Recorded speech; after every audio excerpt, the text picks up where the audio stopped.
Welcome to I Was Only Doing My Job, an Australian military history podcast. This week, I sat down with Preston Stewart and Seyer Payne of the War Stories podcast to talk about Australia's involvement in the Pacific Campaign of the Second World War.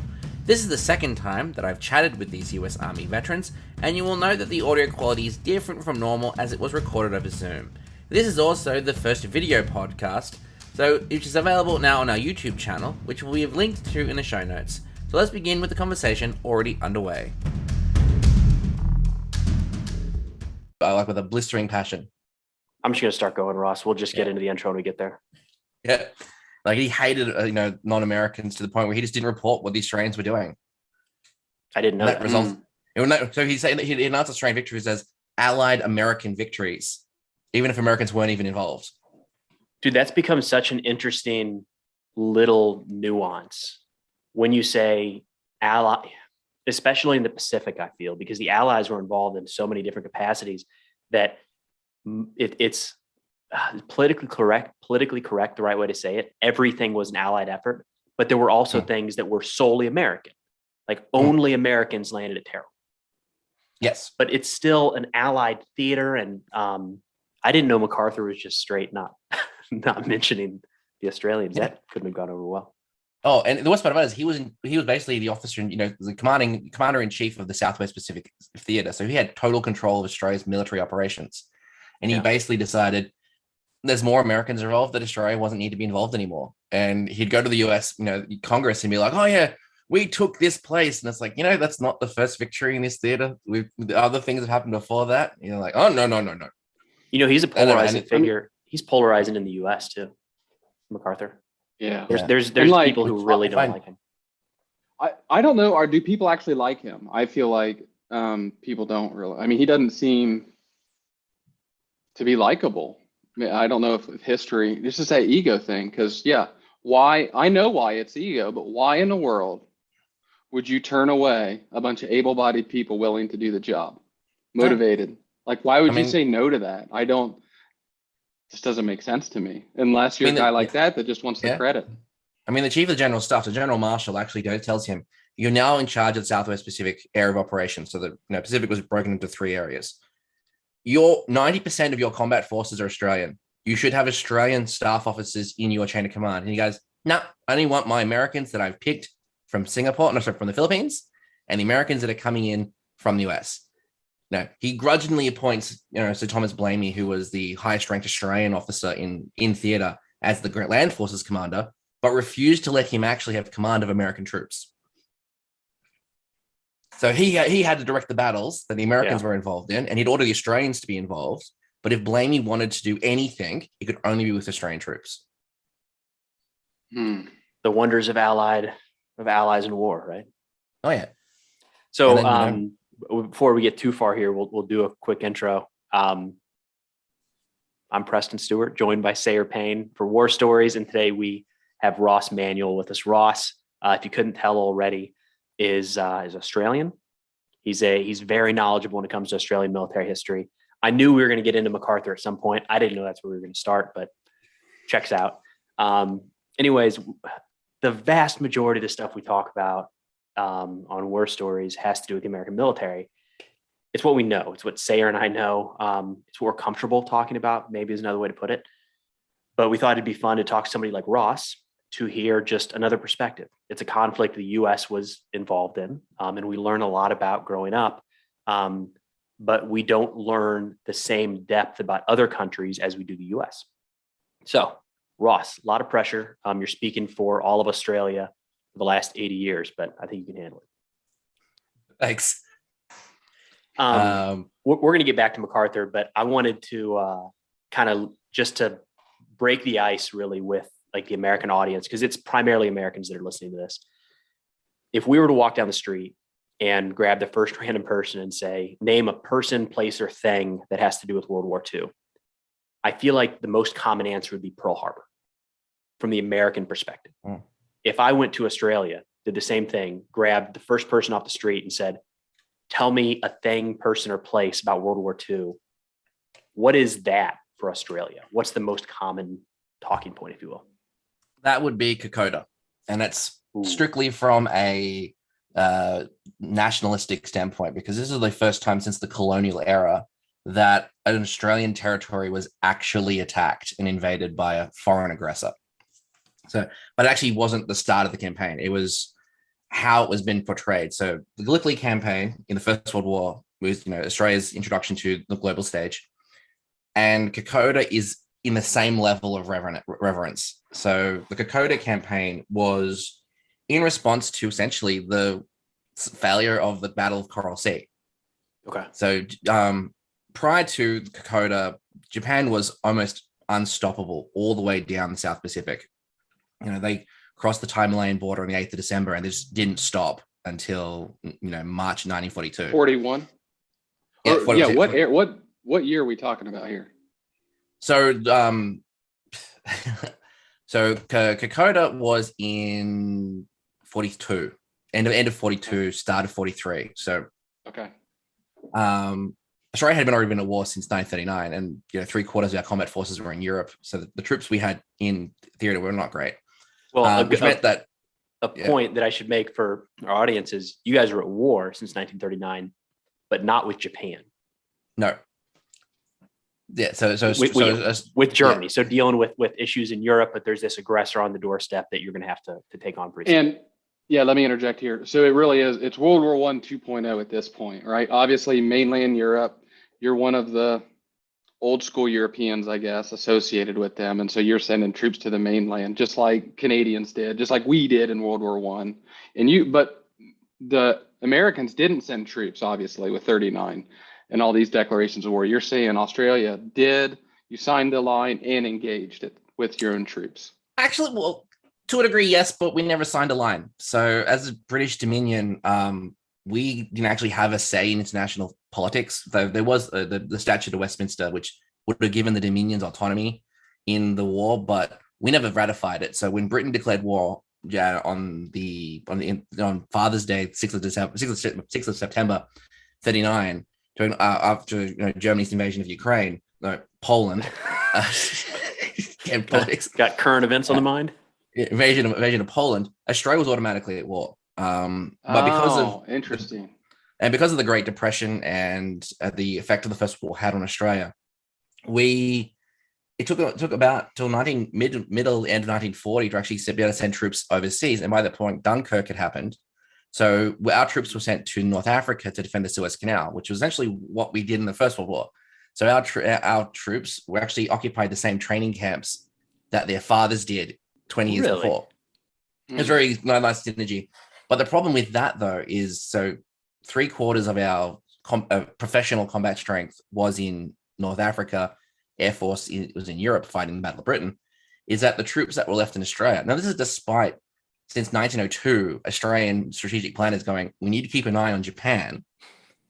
Only one division of professional soldiers, and I use professional very loosely, because Australia only had 2,000 professional soldiers at the start of the war. One division was in Malaya because Britain had basically taken all of their professional soldiers back to the home islands to defend them from German aggression. Mm-hmm. It also meant that all the war material that was destined for the Dominions was also gobbled up by the British Empire, the British Army. So when the 8th Division landed in Malaya, they were still training using First World War era equipment. And the only reason why they had any equipment that was modern was because the British garrison left it there. Really? And they would hold the land. Then they were training, but they didn't have enough artillery because the artillery planners couldn't justify the guns being used in the jungle. And like Malaya is like the 29th largest coastline. So you got mountains on one side and jungle and the ocean on the other. So they would go, okay, we'll fight in the plains. We'll only fight in the plains, which is great, except for the fact that Japan had been, for the better part of the last 20 years, been perfecting all other forms of combat. They weren't afraid of the jungle, whereas the Dominion troops were. So if they encountered any resistance, they just bypass them. They'd either get in their transports and flank from behind, or go through the jungle and flank from behind, cut off the rear echelon, cause a rout with such degree is that there was no operational security. Weapon stores were being left, fuel was being left, ammunition was being left, code ciphers were being left just freely, to the point where they said that of the bombs dropped in Singapore, a third of them were supplied by the Royal Air Force. Ooh. because the Japanese would come across an air, and it basically, we're seeing it again now on the Eastern Front during the Second World War, and again in Ukraine, is they're relying on their supply line, but it's being augmented by the stores being left by the retreating forces, or they're being impeded by the retreating forces destroying the stores. And in 41, they weren't taking any stores, to the point where the Japanese forces approached a British airfield and found porridge in pots in the mess hall, ready to go. Like, it was still steaming. Like, they knew the Japanese were coming, and they're like, oh, we'll just all have breakfast. And then left all their ammunition and all of their bombs and fuel on a completely intact airstrip. Was there, I should say, any animosity between Australia and the United Kingdom mainland at that point? Because it seems like you are defending their interests, but they are not helping to defend yours, which I understand is kind of how that relationship was, but I haven't heard much about that. So initially, Australia was a dutiful member of the British Empire, like all the other dominions were. But that's because the war was being fought in Europe. And Australia's defense strategy at the time was, we fight the war as far away from Australia as possible, because we are the world's, the largest island, continuous, one of the largest continuous coastlines. At the time, we had the population of New York City. So we only had 7 million people defending the country the size of the geographical continental United States. Yeah. And they're like, yeah, if we don't have to fight the war here, we will fight it elsewhere. But since the 20s, Singapore itself was the bastion of our defensive strategy. So those who don't know, Singapore was a naval port on the southern tip of Malaya, which is now Malaysia. And the whole strategy intended upon is, because its strategic importance, with all the trade routes going through that area, is that any aggressor wanting to take the Southern Islands in the South Pacific, and what is now Indonesia and things like that, would have to go past Singapore, and they have to deal with Singapore first. So the intent was, we hold Singapore until the Royal Navy comes in, guns blazing, and relieve the force, and deal with the threat. Which was great, except that the 1927 Washington Naval Treaty came through and gutted the Royal Navy, which meant that the Royal Navy didn't have the ships or the manpower to send a force to defend the South Pacific if they were already engaged in another theater. And the response was, the garrison had to hold for 8 weeks, which was the transit time from London and from England to Singapore. By the time of the 8th of December, that was already down to, the Royal Navy said, we're not coming. But General Percival, who was the commanding officer at the time, was like, we're going to hold the port because the Royal Navy's coming, despite him knowing that they weren't. And this caused a lot of problems with John Curtin, who was the Prime Minister of Australia, where he went to England. It's like, I want my troops home. Bring back the 7th and 6th and 7th and 9th divisions. I want the Royal Navy, the Royal Australian Navy back in Australian ports. I want the Royal Australian Air Force back from Europe. And Churchill's like, we can send them to Burma. And it wasn't until Roosevelt came in and goes, no, because if Australia is defending the South Pacific, we can focus on North Africa and Europe. And that's the only reason why Churchill even acquiesced to allow the Australian troops to return. In response, one Australian division stayed in North Africa, but the rest came back mid-1942. It's crazy the amount of side dealings like that to where things played out. I was wondering where we were going to get to Australia actually being able to bring their troops home, and I didn't know that. But what a cool little piece of FDR giving Churchill what he wants. Fine, we'll focus on Europe first, but these boys got to go home. Yes, it fits perfectly into that Europe first strategy, doesn't it? Well, but how does that? I got to ask how that feels as an Australian when, you have a prime minister that says these are all the sons and husbands of Australians, and some guy from England won't let you get them back to defend your own area.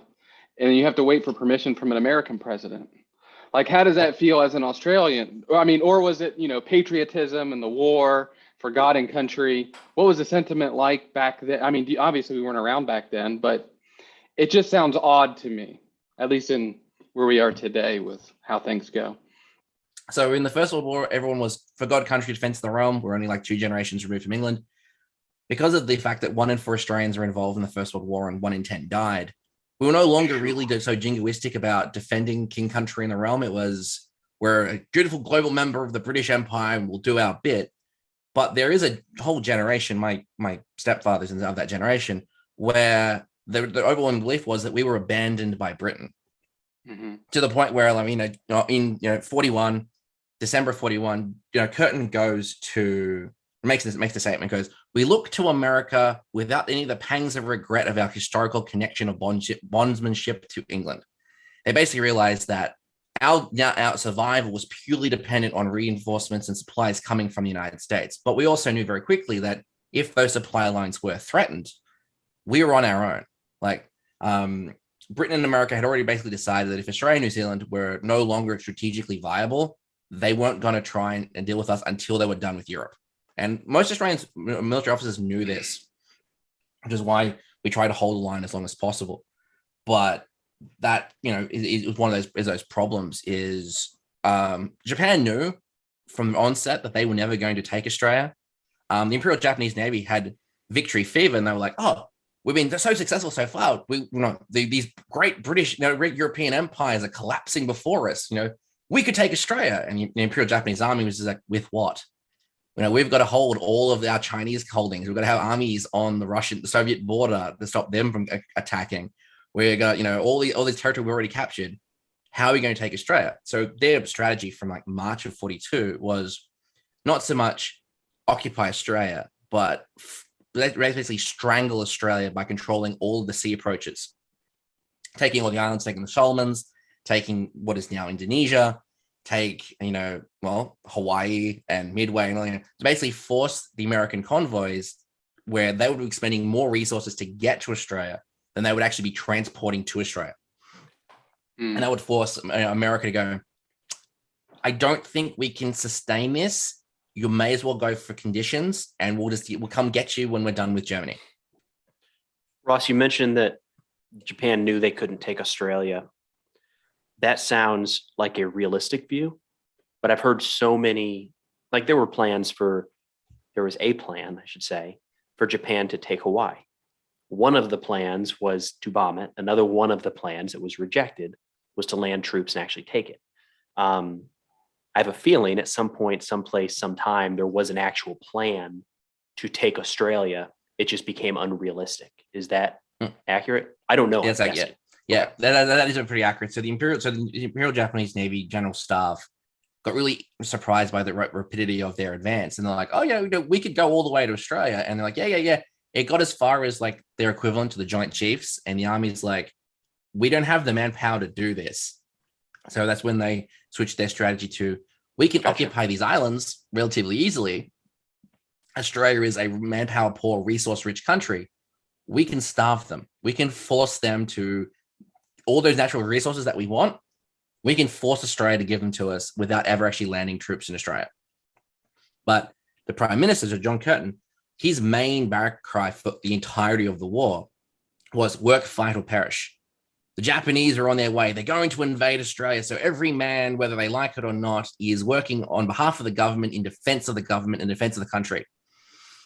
So I think that was used in the West Coast of the United States to a degree. Be careful, the Japanese could be here. They could be on our doorstep. And, comparatively, that wasn't realistic at all. You guys were, what was the largest Japanese base to Australia? Would it have been? It was Rabaul. Yeah. So Rabaul was a British territory, it was technically Australian administered, but it was a British territory. And we focused a lot of what was left of our troops on defending it and the strategic air bases around Indonesia, including sending would be considered now a commando unit to invade neutral Portuguese Timor. We was neutral in the war, so technically we did violate the neutrality of another country to do this, because there were all these airfields along what is now in Indonesia that we were supplying Singapore for, but also we're using them to launch attacks against the Philippines, the Singapore, and the island attacks. So we needed to hold those airfields because the Japanese came through. But Rabaul was our biggest area, so we committed something like 6,000 troops to defending Rabaul. So troops also have air Royal Australian Air Force squadrons, things like that. So I mean, that's barely 500 miles off your coast. Yeah, that's close. It was a big deal, but even then, we were outnumbered ridiculously by the Japanese forces. We only had about 20,000 troops in the entirety of the Southwest Pacific. Wow. Who could be used in outside of Australia's territorial waters at that point. We had 80,000 militiamen, but they could only be used in Australian territorial waters.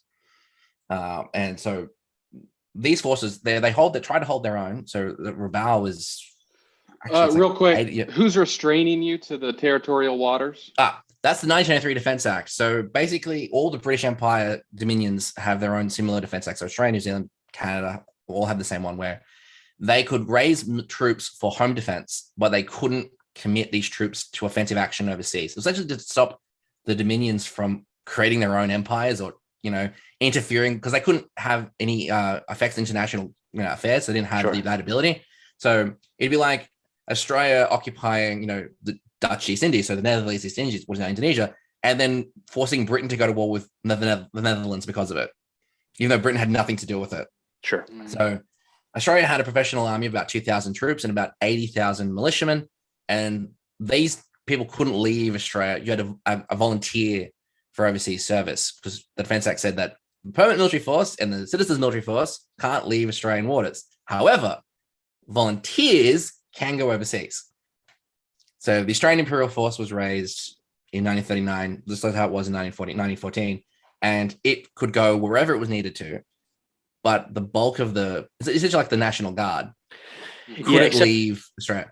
Except the National Guard gets overridden, I think is where Sayer's kind of coming at with this, is our National Guard is a state militia, and they do it's local, and they're designed in part to help with like natural disasters.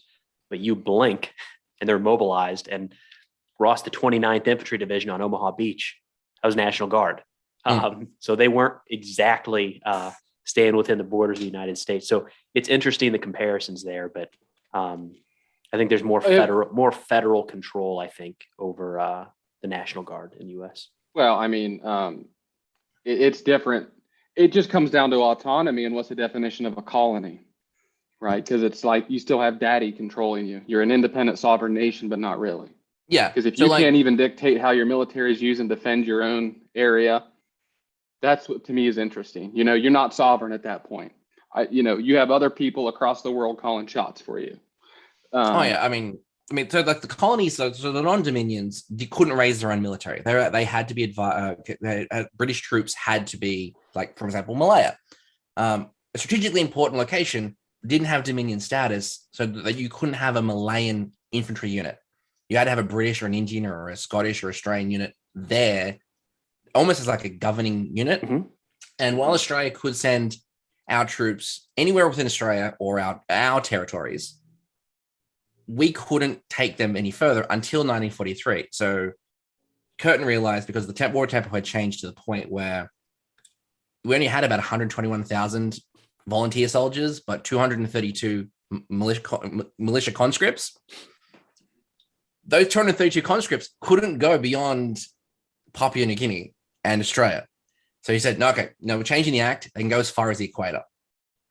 So basically, which is where Australia's sphere of influence in the theater, Southwest Pacific area ended. Okay. But that's in 43. But the Defense of Rabaul is actually the 80th anniversary it's coming up. I think it's like this week sometime. Prior to that point, though, one of the first operations. So by this point, America is still holding on to the Philippines. Britain has lost Singapore. So by Valentine's Day, 1942, Singapore has fallen. One quarter of Australia's combat forces gone in an instant. They become prisoners of war. So 17. Put the number here. Where is that? Come back up the exact number because I wish. 14,972 Australians become prisoners of war, which equivalents to 23,000 Americans who came when the Philippines fell. The difference is that 14,000 were the only professional soldiers Australia had in the South Pacific at that point. Mm. So Rabaul falls on the 4th of February. Ambon, Timor, Kopion, which are all the Australian bases within the South Pacific, which were holding these airfields, fall essentially within days of this. But during the fall of Rabaul, there's the Battle of Java Sea, which is actually an interesting point because I wanted to touch on, because this is where, and you might not know the story. HMAS Perth and the USS Houston actually went down with all hands, fighting a protracted battle against a Japanese invasion force. So this is actually the first coalition naval force. So this was what was called ABCA. So the Anglo-American Dutch Australian Commonwealth Force or something like that. It's easy to remember. It's a weird, like thing. And it was all of the empires in the area realizing they didn't have any localized support from their home countries. We're all relying on each other right now, so we'll do what we can. Whoever was the highest ranked officer was the one who was in charge.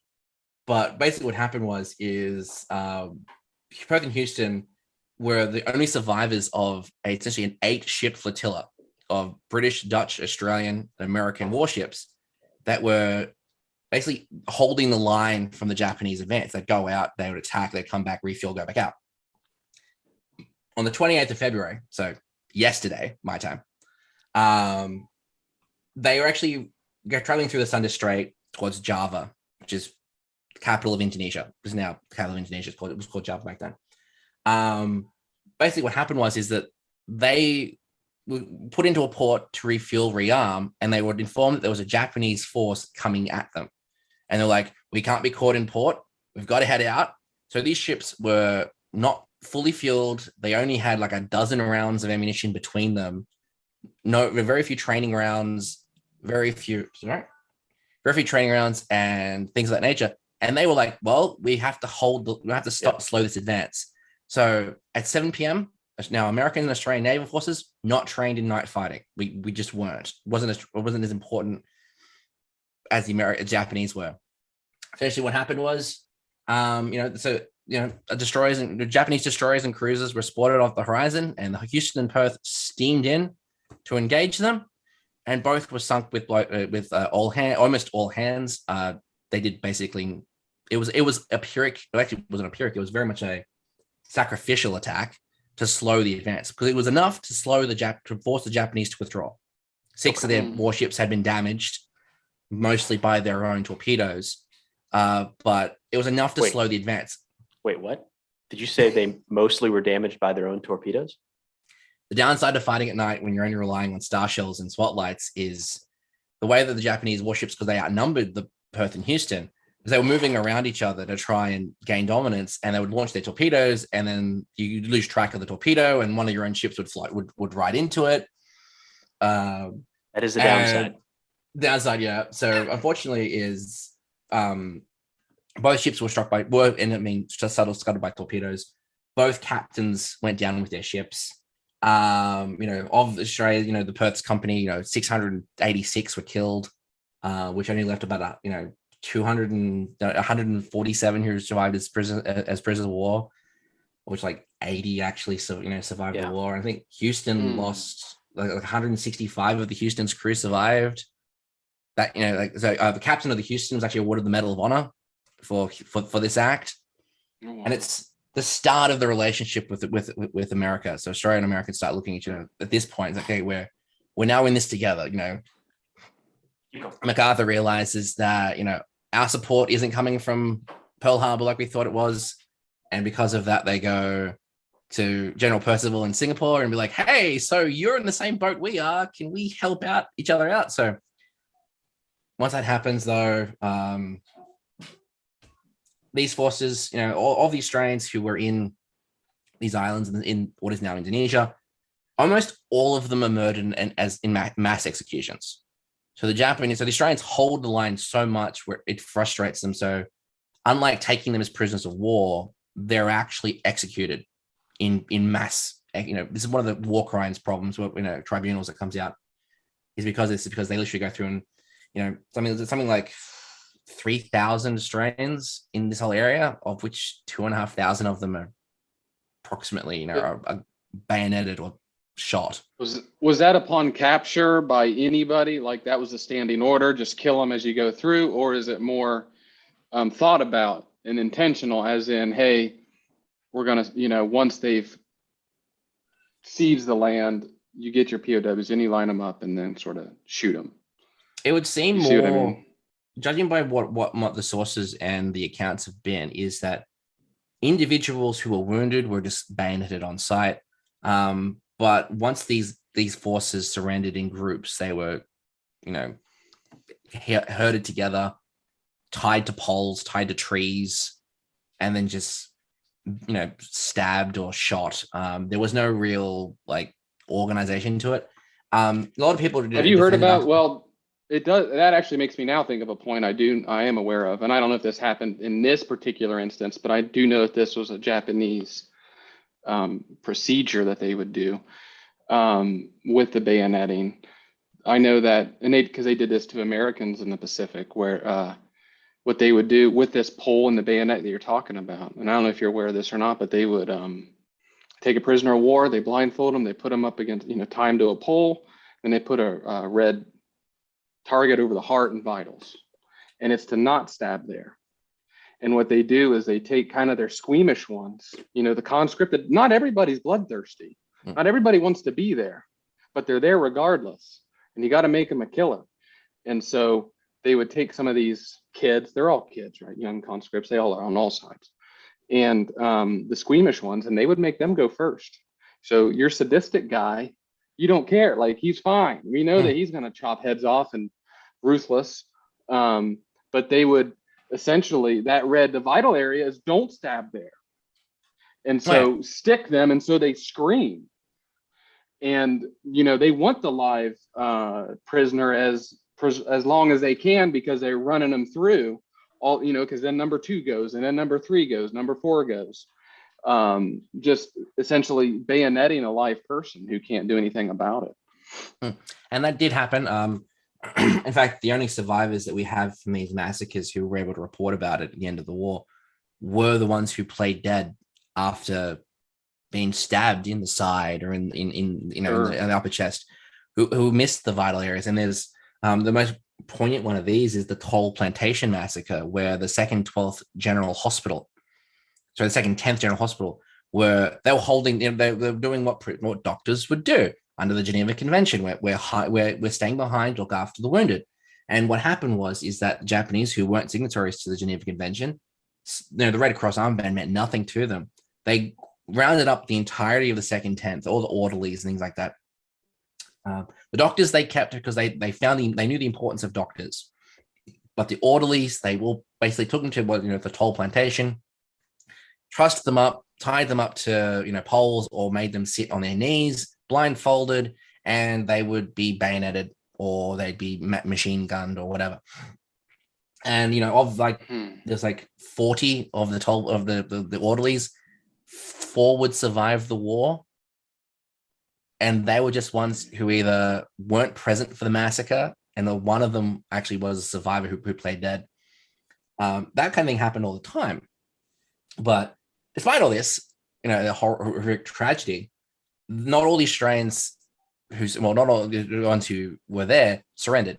In fact, the second independent company, which is essentially what we call commandos now, led a guerrilla war in what is now Timor-Leste until 1943. So they were able to continue to cause havoc and wreck shit in the Japanese controlled areas up until 1943. And what the same thing happened was Australia deployed a lot of coast watchers, plantation owners, dock workers, native fishermen, to basically watch the coast and keep track of Japanese troop movements. Because while radar was a thing, because of the way the islands exist and all the vast expanses of nothing, you'd have to put your radar units in Japanese controlled territory. And their job was to report back to Australia Japanese troop movements, Japanese aircraft movements, Japanese ship movements.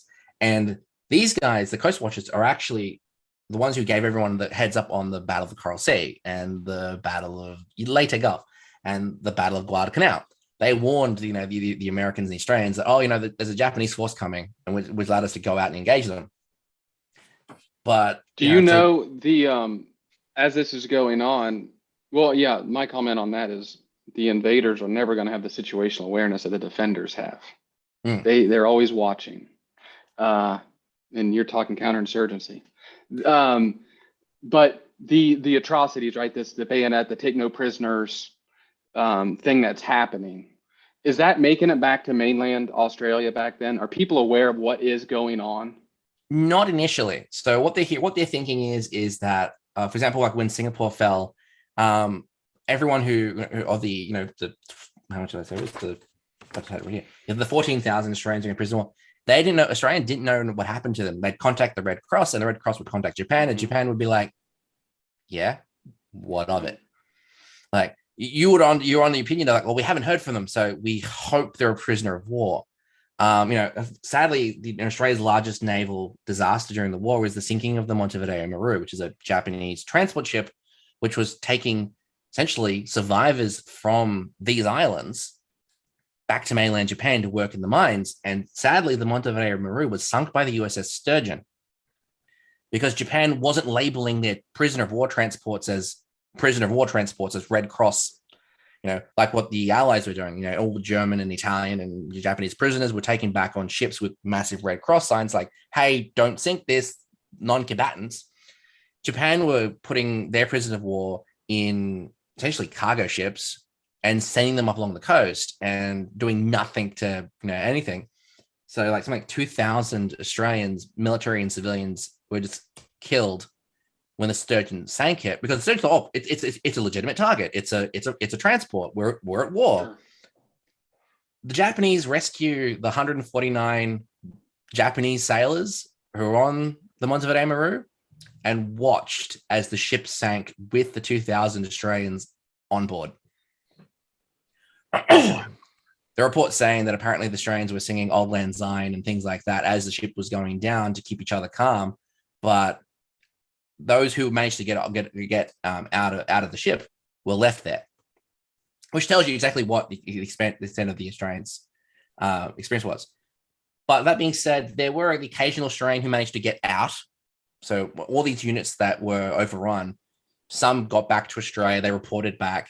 The most controversial one of this was General Bennett, who was the commanding officer of the 8th Division. He managed to escape the fall of Singapore, despite the fact that General Percival said that we will defend Singapore to the last man and the last bullet. Granted, he did say that, then surrendered 4 days later. But General Bennett realized he needed to let the Australian government military know what it was like to fight the Japanese. Mm-hmm. But because he abandoned his post, there was a board of inquiry. They grilled him on it. He never held it. He was retroactively promoted and then never held another post in the war. Very much like how General King, like Admiral King and the Pearl Harbor defenders were like promoted and then moved away slightly. They needed someone to blame, but Bennett was not the one to blame. So there were the occasional rumblings. They never got to the public. The military had their the British Australian officials knew about the atrocities the Japanese were happening because, like the fall of Hong Kong, the fall of Malaya, the fall of Singapore, the Banker Island massacre, they weren't knowing about the specifics, but they were hearing these they also were seeing what's happening in China with the the rape of Nanking and and Manchuria. They're doing this to their own, again using terminology of the time. They're doing it to their own Asian cousins. What are they going to do to the white man? And that was, this prevailing opinion of, well, they're going to do, because Japan wanted what was called the Japanese co-prosperity sphere. Japanese economic co-prosperity sphere. It was their cute name for empire building. And they were brutal to anyone who collaborated with their colonial overlords. They were brutal to the European landowners, things like that. We heard about that. But when Java fell, the 12th of March, 42, that was when things went weird. We had the whole period of essentially till midway through 42. That's it. Because on the 19th of February, 242 carrier-based aircraft and land-based aircraft from all the air bases that they had captured in Indonesia bombed Darwin. And more bombs were dropped on Darwin than were dropped on Pearl Harbor. And Darwin in itself, I do feel sorry. I do apologize to people who are my listener base who live in Darwin. Darwin's strategic importance is that it is an airfield and a deep water port on the northern coast of Australia, which is great to launch, to deploy troops into Indonesia and Papua New Guinea. Its strategic value elsewhere is negligible. It's too far away from Darwin to any other major city to use it as an airfield to attack other Australian territories. Australian cities, and it's too far away from any other built-up population area to land troops there to lose as a staging ground, beachhead for an attack. Japan knew this. It's 2,000 miles across land to Sydney. Yeah. 2,000 miles. And it's not like 2,000 miles across the continental United States where it's all sweeping plains and valleys and things. It's desert. It is nothing but it's actually is the Badlands. Nothing for 2,000 miles from Darwin to the nearest population center, and you have to bring your own water. You have to bring your own food. The local indigenous fauna will kill you. There's not enough raw materials to make to build shelters. You have to bring everything with you, and all you're doing is there are fortress locations around the coast of Australia who can bomb you, and the indigenous population will not collaborate with you and things of this. So Darwin, totally hypothetical, well into that realm. Is that the kind of march across Central Australia that would destroy an army? Like if Japan landed, it's that kind of, they get to Sydney with like 16 people and surrender kind of thing? Pretty much. So your strategic importance of Darwin is that it's where your aggressor is coming from. So if you deny Darwin, Darwin's use in the war, it's more strategically important that way than actually to occupy it. Because all the Australian troops or the American troops and all the Dutch and British aircraft that are attacking your holdings in the South Pacific are coming from Darwin or from Townsville. But essentially, they continually bomb Darwin. It becomes one of the most bombed cities in the world during the Second World War. And the reason for that is because this is the entryway into Indonesia from Australia. And it's one of those things, and the only reason why Japan stopped bombing it is because we forced their airfields too far back in 1943. So from February until April 1943, Darwin is bombed almost daily by the Japanese because Australia and America are building Darwin up. They're building airfields, they're reinforcing the port there, they're building barracks, they're building supply depots, training centers, all these things. It's creating a fortress town. For the simple fact is, Ross, was that the main hub? Whenever I hear, so when you hear about an American operation in the Pacific, they might say refueled in Australia or staged in Australia. Are they usually talking about Darwin? Is that pretty okay? So the American headquarters was in Brisbane. You might occasionally hear them refer to Townsville, which was actually Australia's only fortress city. But Darwin, if you're attacking from the South Pacific North, or Fremantle in West Australia if you're attacking into the Indian Ocean, because Darwin is a massive deep water port. It's the economic hub of the north of Australia. Is all the cargo ships come in from Darwin and things like that. So it becomes one of the most fortified places in Australia, but it's still strategically far away where Australians are hearing about the attack on Darwin, which is again leading to the fears of Australia is going to be invaded by Japan. What also happens is, in order to cover for the Battle of Midway, is Sydney Harbour is attacked. So 3 Japanese midget submarines actually come into Sydney Harbour and raid the harbour. The problem is they're using, and I'm going to butcher this, 3 Kaio Hatachi class midget submarines, which are coastal raiding submarines. They've a crew of 2, but they're ridiculously, for their size, they're ridiculously. When you think of midget submarine, you're not thinking something that is 3 times the size of a torpedo. Did you say they got into the Sydney Harbour? It wasn't just the coast; they actually went in a little bit. That's crazy. They went into the harbour because, unfortunately, unfortunately, is Australia was very much like California at the time. There wasn't a lot of concern below Brisbane of the Japanese, can't come this far because they haven't taken the islands around it. So there was no blackout protocol in effect. The Manly ferry was still running, which is how the Japanese subs got in. They followed the ferry through the subnets into the harbor.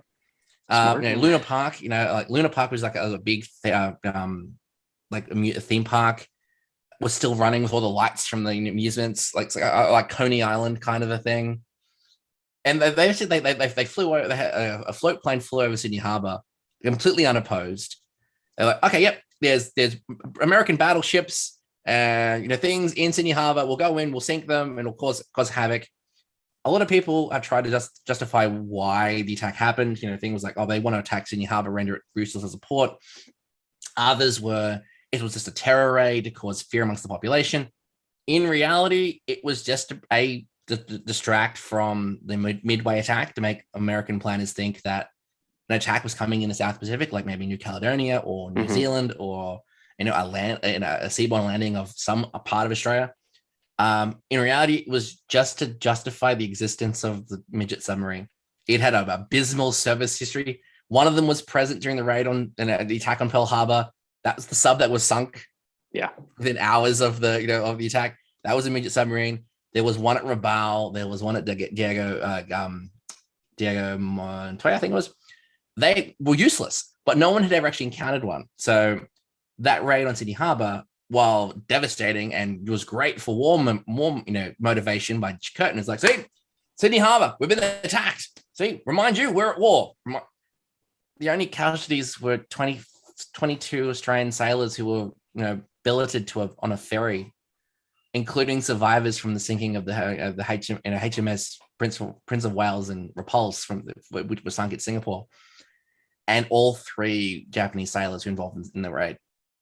There was nothing of strategic value was lost. The battleships that they saw was a freighter and the USS Chicago, and they fired the torpedoes and they hit the seawall. They exploded under the ferry, and that was it. And it didn't prove anything, but it did great for motivating the Australians to fight in the war again. Do you think it had a little bit of, so the morale building, maybe no strategic importance on the American side, is the Doolittle raid, right after Pearl Harbor? They figure out how to get bombers off carriers, and they hit Tokyo. Nothing material damaged, but we got to say, the United States got to say, we hit Japan. We bombed mainland Japan. Do you think that was in Japan's mind, maybe a little bit of that, to be able to say, hey, even Sydney's in reach? It might have been, but from what I've been able to determine, it was more just the Imperial Japanese Navy, like, this sub we built we got to use it. We got to use it. It's horrible. If we can force, American naval units to stay in the South Pacific, like we've got the Lexington and things like that. Japan is concerned by how many submarine aircraft carriers America has. If we can keep an American aircraft carrier in the South Pacific, it denies them being used in the attack on Midway. That's more what they see it as, less than an actual important thing. The downside of that is, so basically, by this point, Douglas, Midway, Philippines have fallen.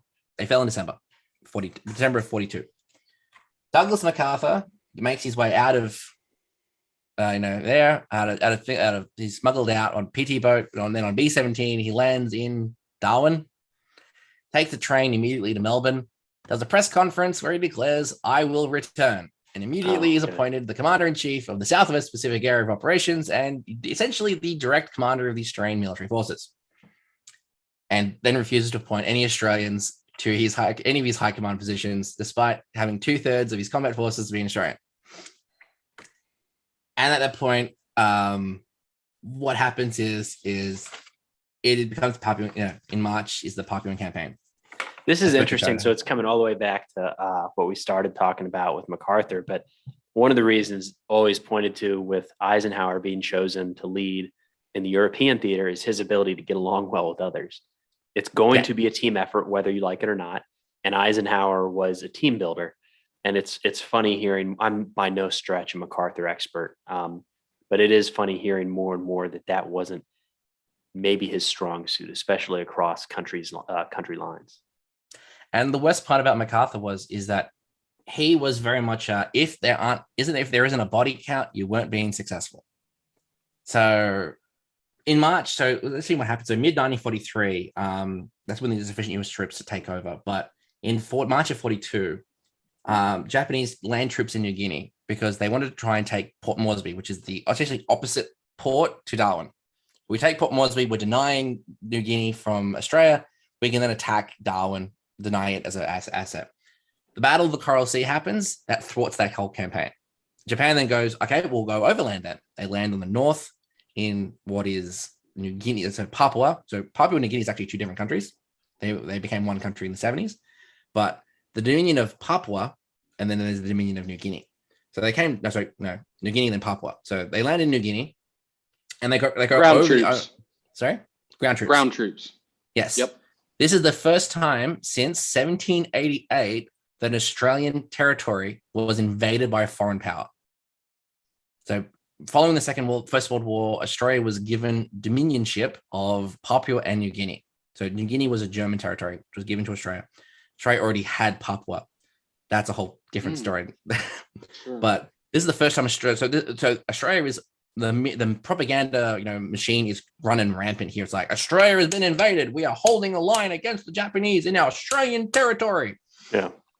For the first time in Australian history, Australian troops are holding that kind of thing.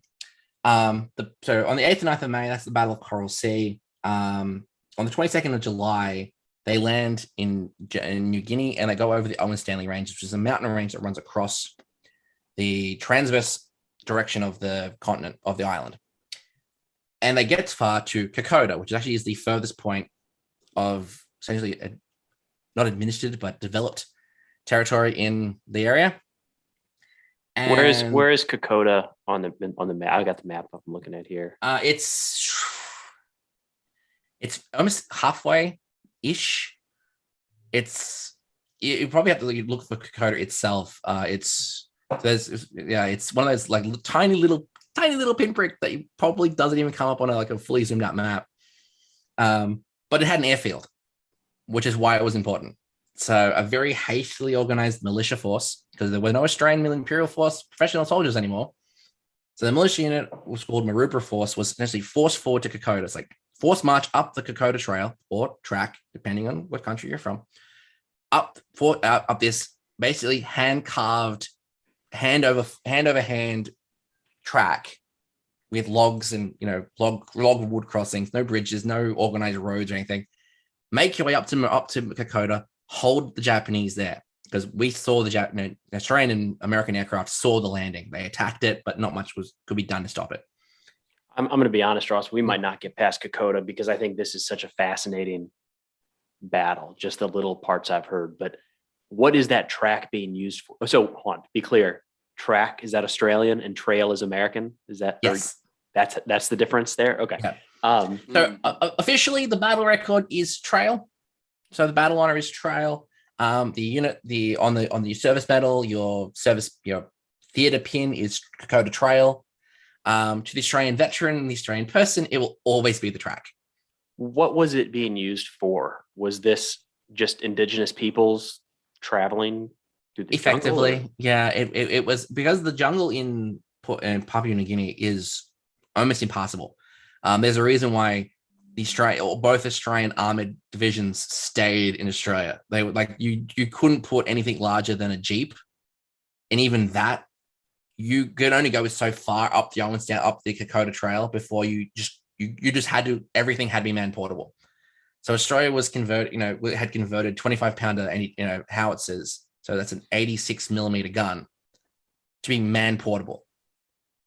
Ouch. So so they literally were breaking these things down, and everything had to be carried by porters, by animals, or by the soldiers themselves. So you're transporting everything up. Essentially, was they tried to hold the line. The problem is, at the time, the militia had the opinion they were referred to as chocos. Reference to chocolate. Can you chocos. spell that? Oh, chocos, like chocolate. Yeah. They were referred to as chocos or chocolate soldiers because the argument was they were either too young or too old to volunteer for the Australian Imperial Force. So their belief was that they would be incapable in battle. They would melt in the heat of battle. Oh. So this is the rivalry between the Australian Imperial Force and the Citizens Military Force. Is that, we're the cream of the Australian soldiery. We're the poster boys for Australians, and you're our dad. Yep, gotcha. Noted. Kind of like how don't pick a fight with a CB because you might be making fun of a Marine's father. So Choco is not. So Choco is not a term of endearment, or at least it wasn't at the time. Okay. No, but that being said, it was the militia who held the line against the Japanese. And actually, I'm going to deviate a little bit this because the 7th Division from North Africa starts arriving around this point. They resupply in Australia, change their dark brown uniforms to green uniforms, and go from Darwin to Port Moresby. But there's another battle that happens at the same point, which actually is the first actual defeat of Japan on land. And that's the Battle of Milne Bay. The one that I actually think people should be more aware of than the actual than Kokoda, but because of Kokoda being, the Herculean effort of holding the line from the Japanese, the Battle of Milne Bay was to take airfields to the southeast of Port Moresby, which were being used to support the Kokoda landings, Kokoda operation. And the Battle of Milne Bay is the first time where the Japanese were actually driven into the sea. I know some Marines repulsed the attack on Guam back in December of 41. But this was the first time when an actual full Japanese invasion force had to, with their tail between their legs, scamper back aboard the destroyers to get back, to leave. They it was something like 20, was it 2,500. It was some, we outnumbered the Japanese, but these were all militiamen. They were like, these were the poorly trained, poorly equipped, grandfathers and, 16-year-old boys, basically held the line on these airfields and destroyed this Japanese invasion force. They destroyed the transports. They destroyed the barges. They forced, they basically forced them back. And there's these famous lines outside the airfield number 3, which says, "This is the furthest of the Jap advance. And here lies 8,500 dead Jap Marines." So it wasn't like the Japanese army. These were elite Japanese Marines. But again, I know we're talking militias and elite Japanese forces, and they're tough and violent and undefeated at this point. But I still think the lesson is never discount the defenders of their land against an invader. I mean, we're seeing it. It seems like the stuff going on in Ukraine, a lot of it's militia based. It's not. And it'll continue that as the convention. I'm sure flags will lower and flags will raise, but if the militia and the people stay fighting, it's just tough to defend against. And that's why I was asking about that propaganda. Not the propaganda, but just the news of the actual events of what's going on with the prisoners. And, like you said, hey, the attack on Sydney, that's all going to fuel the motivation and that fighting spirit. But, like the actual Battle of Milne Bay is touted. It is massive propaganda victory for the Allies, and they put it out. It's like, we've captured Milne Bay. So all throughout the British Empire, the British territory, Australia.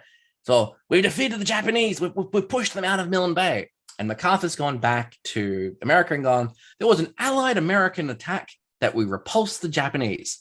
Completely downplayed the Australian involvement, and that was coupled by what happened on Kokoda is. What the Australians are doing, they had some experience from, General Bennett. He did pass on some knowledge about how the Japanese would flank and bypass.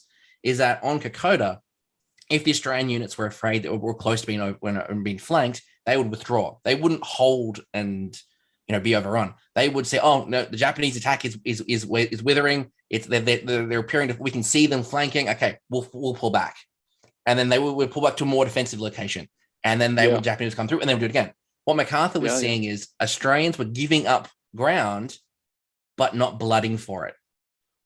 And he meant that Australians were lacking resolve and they're not even defending their own territory. So why? It was like, because we only have so many troops. We don't want to lose them. Yeah. And so he orders, and not unlike the very same thing we as Americans did fighting for independence against the Redcoats. Yeah. Where, they've got the structure and the rules and the rank and file. And again, when you're the defender, you pick and choose the battles. Well, not always, but that's just it's disheartening to hear that they didn't get the credit. And the worst part about it is MacArthur orders General Blamey. So he doesn't even want to get directly involved in this. So he orders the Australian Land Forces commander to go strip the brigade commanders of their positions, appoint new troops. I want to see blood. I want to see casualty reports. You're gonna, if you want to hold your line, I want to see this. So Blamey has, and this is one of the problems with General Blamey, is that he's now been smeared with this whole.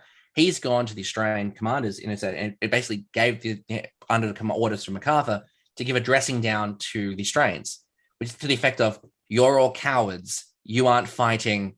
You don't deserve to be here. And he hates it. And memoirs, he hates this, but it's influenced opinion so poorly that the Australian soldiers hate Blamey. They blame him entirely for this.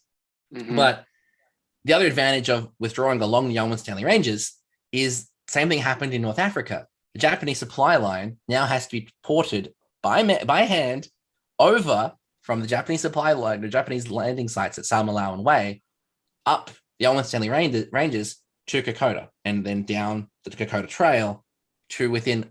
They can see the lights of Port Moresby, but the problem is that Australian and American aircraft are attacking the landing sites.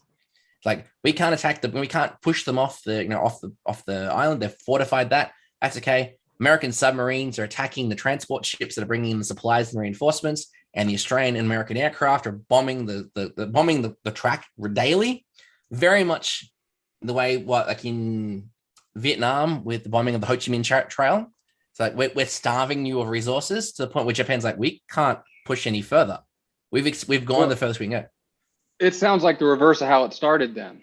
Yes. With Japan having the foothold, doing those same attacks against the Allies. Exactly. So the Kokoda Trail, it's the reason why Kokoda is so important, is it actually does mark the turning point in the Japanese War. So Battle of Midway seals the fate of the Central Pacific Japanese advance. They go no further. Kokoda is the same for the South Pacific. And from this point on, Japan will be on the defensive. It will be pushed back even further, to the point where, November of 42, it comes to an end. In March to November. So it's an 8-month conflict.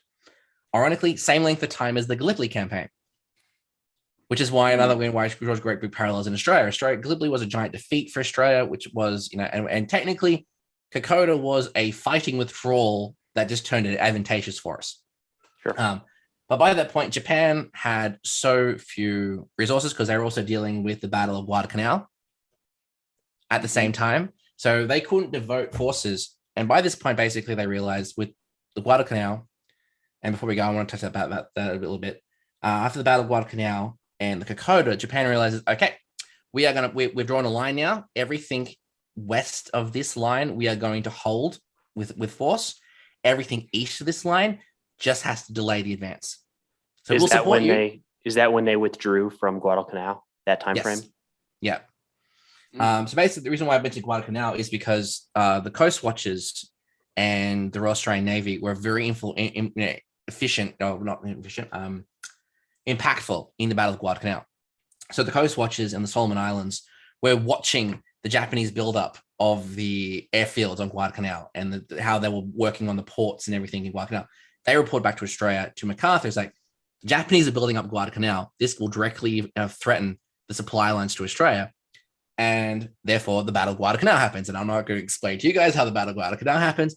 But one thing does happen, though, is an interesting point, is HMAS Canberra, which was an Australian heavy cruiser, was in command of the force on the Battle of Iron Bottom Sound. It's the Battle of the Sunda Strait. The Canberra was the ship that was appointed as the flagship of that particular area. And sadly, the commander of the HMAS Canberra was vilified for, how did you let the Japanese force come through? And you remember, there were only 6 US cruisers and Sydney, and Canberra holding that position against, Japanese battleships and things like that. But it was impactful in the fact that it's actually the first time that an American warship is named after after a foreign power. So shortly after the sinking of HMAS Canberra, United States launched the USS Canberra. Oh, cool.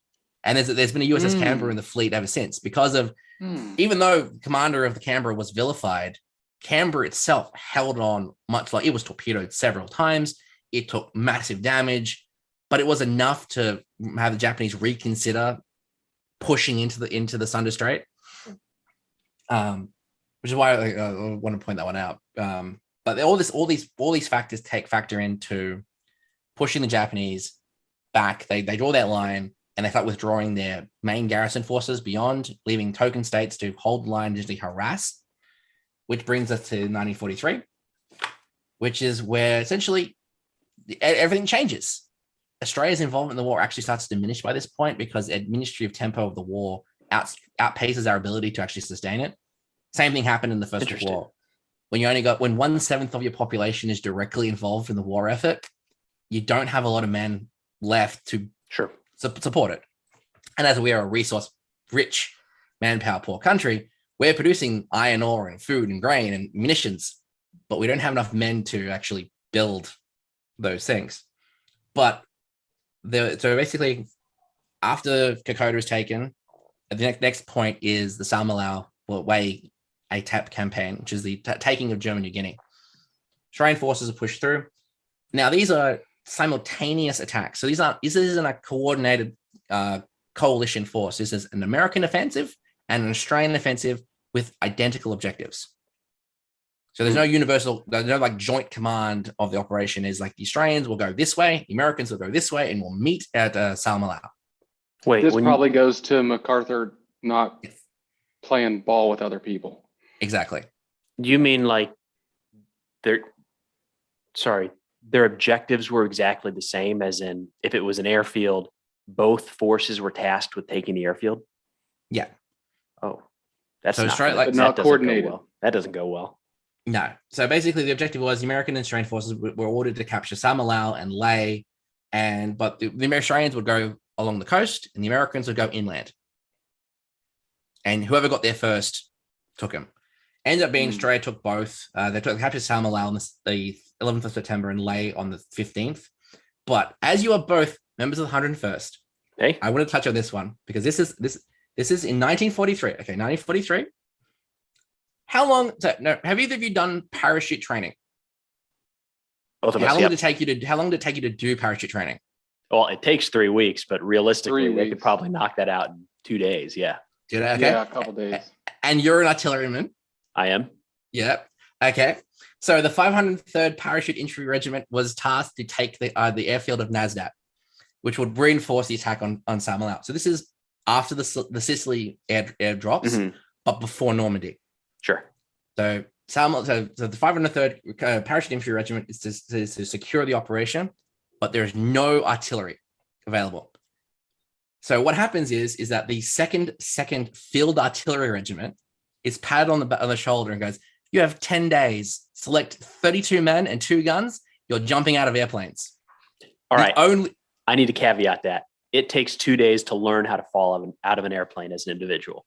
The process of rigging howitzers and ammunition and getting an airborne artillery unit onto the ground, that's no joke. 10 days is short. And just linking up on the ground and doing all that stuff after the fact is its own animal. Not just In falling fact, out of the airplane.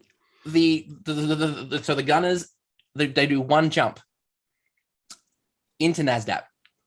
They don't jump prior to that, so they don't learn how to don't jump with their guns until they jump at Nasdaq. All So right, what happens there we go. is that these two 25-pounders and the 32 gunners, they jump in support of the 503rd.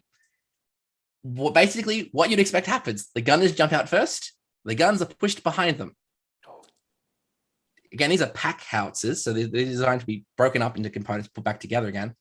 Takes 3 days to rebuild one of the guns, and the other gun is put together within 3 hours. So one gun to support the whole operation. And unfortunately, the whole plan was to take this airfield, which hadn't been used in over a year, so it'd been overgrown. So some bright spark thought, let's use fire and let's burn all the grass off the airfield to allow the rest of the regiment to come in via aircraft and the rest of the 7th Division to come in and do it. Doing so destroys a lot of the stores that got lost in the tall grass. So all of the extra equipment and supplies and munitions that they hadn't found yet, Yep. if they found. Two devastating facts. And I really want to point out that one because it's that you're both, you had the 101st and Preston, you're a gunner, so I thought you'd appreciate that one. God. In the end, Make it up as you go.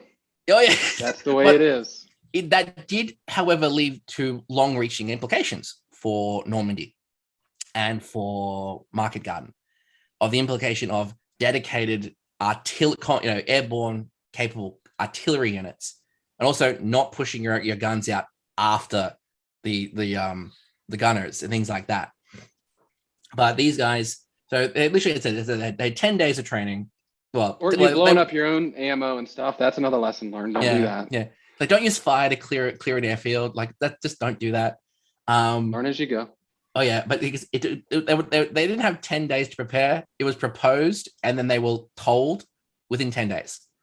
Mhm. So these guys were like, "We need volunteers." Okay, yeah, cool. You're jumping out of planes. What? I Most like of these it. guys hadn't even seen a plane before, That's and World they War were II, told though. This is it World War was II, though. That is World War It's- II, and again, desperation. That again, we as America. I mean, we had Pearl Harbor, of course, but what we're talking about here is we as Americans cannot relate to. With, oh, yes, I mean, we did have. They came at the.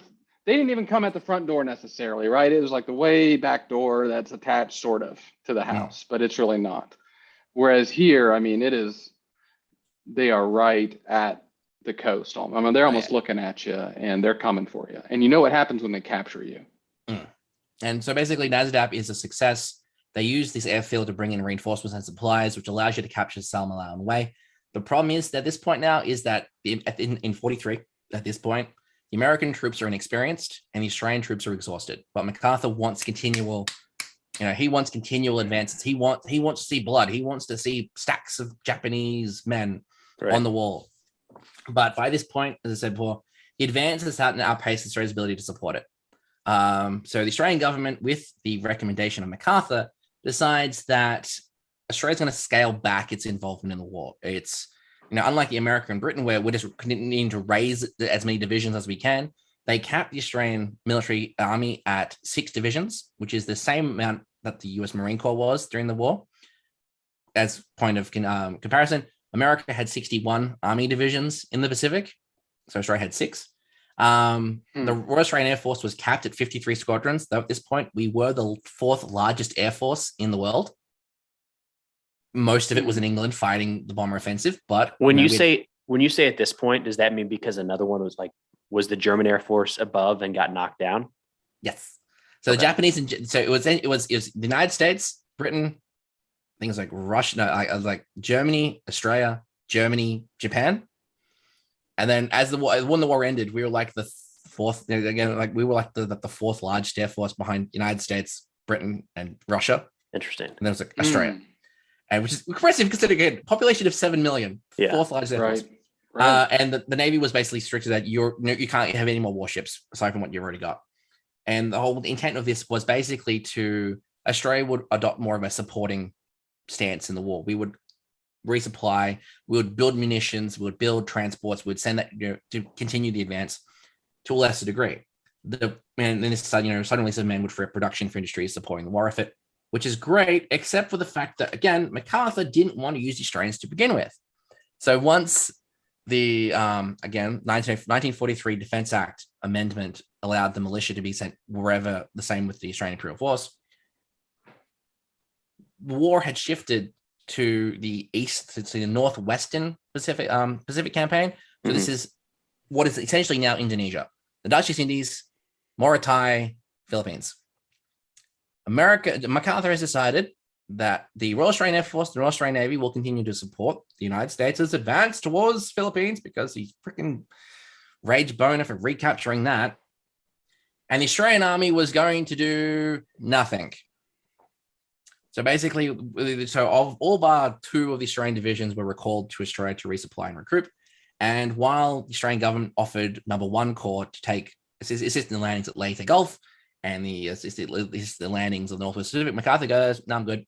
There are now enough Americans in this theater where we can take the leading effort of the war," which has caused a lot of problems up to this point because the overriding opinion of Americans in Australia is that they were here to save Australia, and they single-handedly did, completely ignoring the whole fact that Australia had been fighting the war since 1939 and were the only advances in that, from 41 to 43 were done by Australian troops, with the exception of Guadalcanal.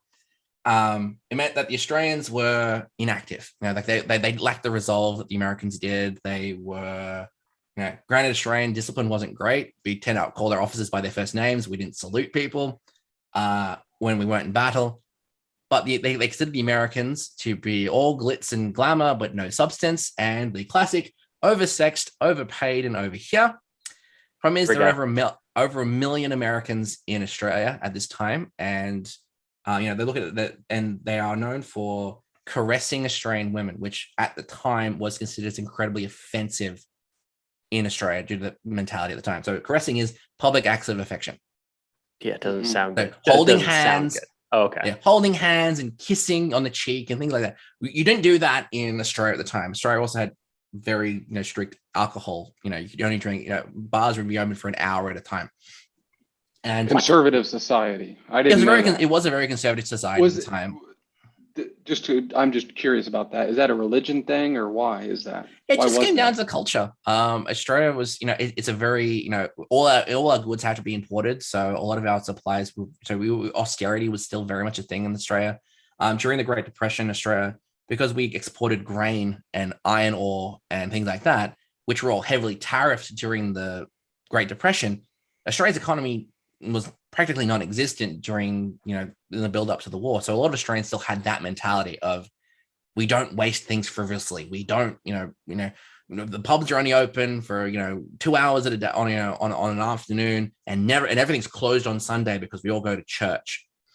Where on reverse is the American, PXs sold beer all the time, and they had better rations, and they had chocolate, and they had nylons, and they had perfumes, and they had all this stuff. And while Australia was incredibly accommodating, like we had at the start of every movie, every theater, we played the American national anthem. We were putting in American sporting scores in the newspapers.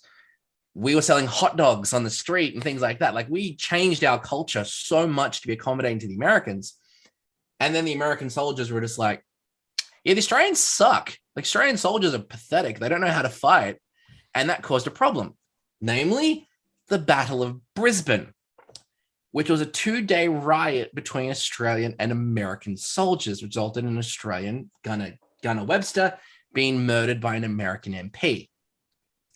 Essentially, what happened was it all came down to a cultural shift. Like, Australian MPs weren't, or the Provo Corps weren't a thing you wanted to do, because Australians didn't like telling other Australians what to do. They didn't want to be the guy to be like, no, behave. That was antithesis to Australian culture at the time. Whereas the MPs were seen as thugs. The military police were seen as thugs. And Shore Patrol didn't matter what was written on your armband. If you were in an American uniform, you were seen by most of the Australian military as a thug, because you had a billy club and you were armed. Whereas the Australian Australian provos, they weren't armed. They're usually big billy guys too. So what happened was that an American soldier, he left the PX. He was drunk. He started trying to accost an Australian woman. A bunch of Australian soldiers saw this and took issue with it, and they chased him off to the American PX in Brisbane.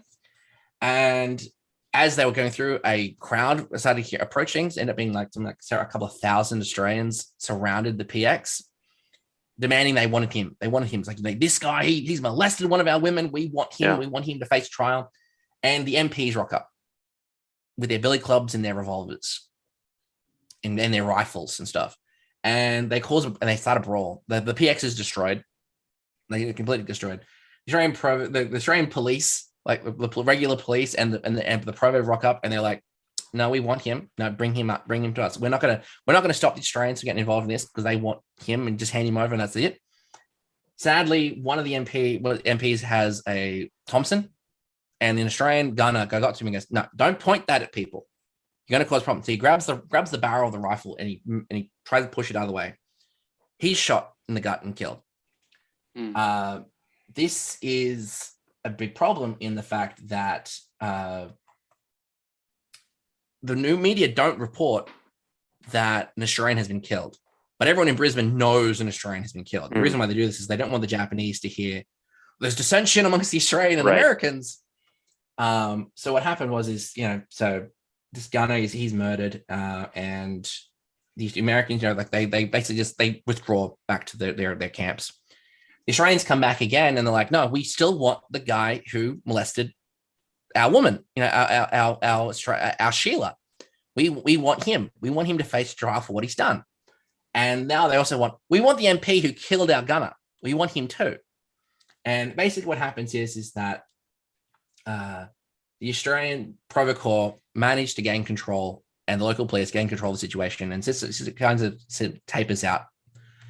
But this ended up happening is, so Private Grant was the MP who killed the Gunner Webster, and he was acquitted in terms of self-defense.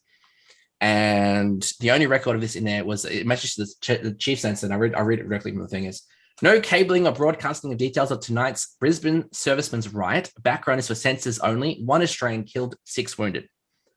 So this is the only record of it. It was never mentioned in the papers, but it had massive impact upon Australia's opinion, Australian and American relations during the war. They in battle, they respected each other, but by this point, outside of war, they were separated. Even though in the Handbook for American Service Persons, 1942, said, you're not here to save Australia. They've been fighting since 1939. You're here to help them in an allied push towards victory. And that's, what happens by this point, though, in the war. America's now taking the lead and Australia's now taking a back seat, which has caused Well, that's an interesting thing, too, because I understand any person, any country, there's pride associated with that of we are capable. We want to be the ones to do this thing, whatever it might be. But at the end of the day, that decision for however it was made, there's Australians alive today because they didn't continue the fight through some of the places that the Americans, now larger and a little bit of combat experience, took it. Right? It's to a degree, and what I mean is like the Australian government and Australian people are very politically offended that the Australians weren't no longer being in the forefront of the events. Yeah. So General Blamey says, okay, we'll deal with the Southeast Pacific. We'll go and we'll take these isolated pockets of Australians. I mentioned on a TikTok video that you did about this, that, all the island hopping campaign, all those isolated Japanese forces, we're going to go and we're going to deal with them instead. And this also came out as during the attacks in the Northwest Pacific, the Australian Air Force mutinied against the American commanders because they weren't being given any objectives. So you're on flank support. Okay, but there's no aircraft here. You're on flank support. You're going to fly out, make sure there's no Japanese aircraft. It's like there's where would they be coming from? Yeah. Where are they coming from? So the Maritime Mutiny was the entirety of the Australian Air Force basically refused to fly any further. And these weren't raw recruits. These were combat veterans from North Africa, including 6 of our aces said, we're if not going to be used, send us home. But the problem is that Blamey's decision to use these mopping up tactics resulted in about 4,500 Australians who probably didn't need to die because the Japanese weren't going to be involved. Those islands were left for a reason. Yeah. But what did happen, and this is basically was not Australia from 1944, end of 43 up until 1945. So Australia's involvement in the war was mopping up operations in these islands. While they are largely criticized now and highly controversial, what they did do is they liberated a lot of prisoner of war camps. And that's when the first inklings of what the horror, it's like the Americans, the Russians coming onto the concentration camps in Europe. They didn't have to go there, but when they went there, they saw and that. So what the Australians, the same thing happened. They went to Rabaul. They liberated Rabaul. They went to Sandakan, which was the site of the worst death camp in the South Pacific. The only worst was Bataan. 1,700 Australians were prisoner of war at Sandakan. Only 3 survived. Oh, gee whiz. And that was 32,000 prisoners were at Sandakan. So of which 1,700 were Australian. Only 3 total survived that. And they went and they talked about what happened, and that resulted in thousands of Japanese being tried for war crimes. But when you're an Australian soldier and you're like, okay, yeah, cool. The advance is going that way. Why are we going that way? They're very critical of the war at this point. So once Philippines is rescued, battle tempo shifts to the capture of Japan. Australia decided they want to raise a whole new Australian division, the 10th Division. It would serve as part of the Commonwealth Corps, which was raised exactly the same as an American Corps, and would be comprised exclusively of veteran Australian troops. So one division of the best of the best. Sure. And the Royal Australian Air Force would be recalled from Britain to support the Japanese landings. All Australia's heavy bomber force was in England. It would come to Australia and it would help with Japanese landings. Obviously, by the point that unit was actually being recalled back to Australia, Hiroshima and Nagasaki happened and resulted in the Japanese surrender, which meant that what was left of the Australian forces were on occupation duty amongst the South Pacific. Australia had administrative control of essentially every European colonial holding from basically from Indonesia downwards, because they needed the Dutch and the British colonial officers to get to reorganize following the war in Europe to take over. And they also occupied something like 100,000 Japanese prisoners of war while they were being processed and tried for war crimes and sent back to Japan. And our war didn't really finish in 45. In 1947, that's when the war crimes tribunals happened. But up until the start of the Korean War, 3 Australian divisions were on constant rotation in Japan as part of the British Commonwealth Occupation Force. In fact, we comprised most of the force that was there. So the Royal Australian Air Force had 1 squadron, 77 Squadron. We had the 53rd, 54th, and 55th divisions battalions in Japan, and Australia based its navy, what's left of its navy in Japan as well.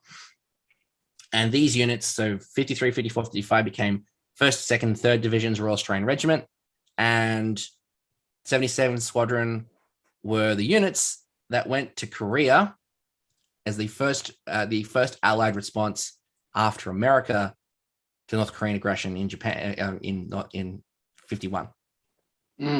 So Australia basically went from Second War straight into Korea with a little bit of leeway in between with seriously 47. And actually Australia was like the first aside from America. So American fighters were coming from Tokyo. They were followed by Australian fighters. So American bombers were being escorted by Australian Mustangs, and Australian warships were patrolling the beaches around the south of Korea, while the Americans back in the north. And first Battalion Royal Australian Regiment were the first non-American troops or non-South Korean troops to actually go ashore in South Korea as well. There we go. That continues all the way through. But Australia's involvement in the war was greatly overshadowed by how it was reported, as that MacArthur was the great, Americanophile. America did this solely on their own, and Australia helped a little bit. And in Europe, the same thing happened. You look at any of the battles that Australians were involved in, it was a British victory. It was an American victory. Who was involved? 4,500 Australians. 20,000 Australians. 6 Australian warships. But it was an American victory. It wasn't a British victory. And by this point, 1947 also marks Australia finally ratifying the Statute of Westminster, which allows us to be influential for our own foreign affairs. And the first treaty we sign is with the United States. It's what essentially known as now the ANZUS Treaty. And despite that fact of being involved in every major conflict since 1887, Australia has never declared war on anybody, despite having the capacity to do this, but it's not being involved in every war up until Afghanistan. So, it sounds like, I guess from my perspective, it sounds like we Americans, we brought you sex, drugs, and rock and roll. We modernized your force and finally cut the yoke off the king for you. That's what it sounds like. Because without us, you wouldn't have been able to do it. Is that how we wrap it up?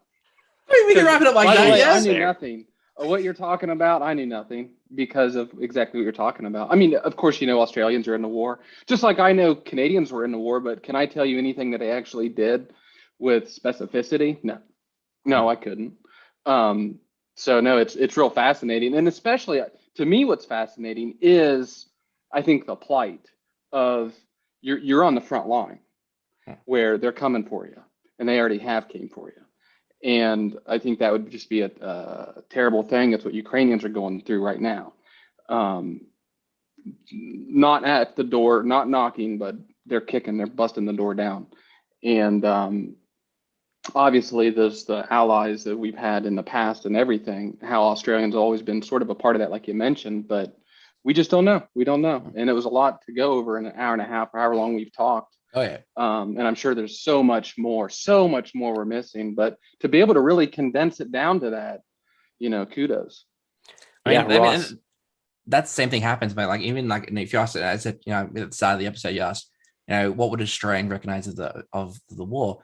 A lot of people in Australia are even unaware that Australia served outside of the Pacific, or like our involvement was just Kokoda, because that's the way, the education system works. They want things they can metrics. So Gallipoli and Kokoda, the two big tent poles of Australia's involvement in military operations, not ignoring everything else we did. And that was like when Preston, approached me about doing this, he's like, we want to do like Australia's involved in the Second World War. And I'm like, that's 6 years of war, right? It's not just like this little bit, it's the whole, and there's like all these other things that Australia's done. So being able to meld this down to just the Pacific campaign, and again, I know this is an audio podcast, but like this is Australia's involvement in the Pacific campaign. There's like, it's a massive fold of like, over, 100 pages of everything that Australia did. And I know there's probably a whole lot of stuff that I actually, a whole lot of stuff I actually left out, but that wasn't what this was for. This was, this is welcome to Australia, the Pacific 101. And thanks for doing that, Ross. That was, I know we talked about it. You were nervous about getting 6 years into an hour and a half. And I think it was awesome, man. I learned a ton. And if anybody's listening to this and wants to hear more about some of these Australian war stories, the place to go is Ross's podcast. So it's called I Was Only Doing My Job, Spotify, Apple, anywhere else? It's on Google. It's on Stitcher. It's on everything that War Stories is on. There we go. I Was Only Doing My Job is also on. Like Preston, I also do Australian history TikToks. You can find me at Doc Winters, and everywhere. It's on everything, and I share a lot of information. So, and you usually find me in Preston's comments. It's like, well, Australia also like this is also what happened here, and this is what happened here. Well, it's a great title for your podcast. It is. I know. I just have to say that I really like that. It came from It came from like the original whole title was "I'm not a hero. I was only doing my job." But you can't. That's too long for a title. But it's one of those things. You ever ask a veteran, he was like, "What did you do in the war? What did you do?" And it's like, I was only doing my job. I wasn't there to And the people I'm talking about though are, men and women who did extraordinary things. But you ever actually ask them what they did? I mean, the first three that I did, Vivian Bullwinkle, Leslie Bull Allen, and John Hines. You ever ask them what they did? They didn't. They either deflected or they just outright said, "No, the hero was the one who died. I was the lucky one who came home."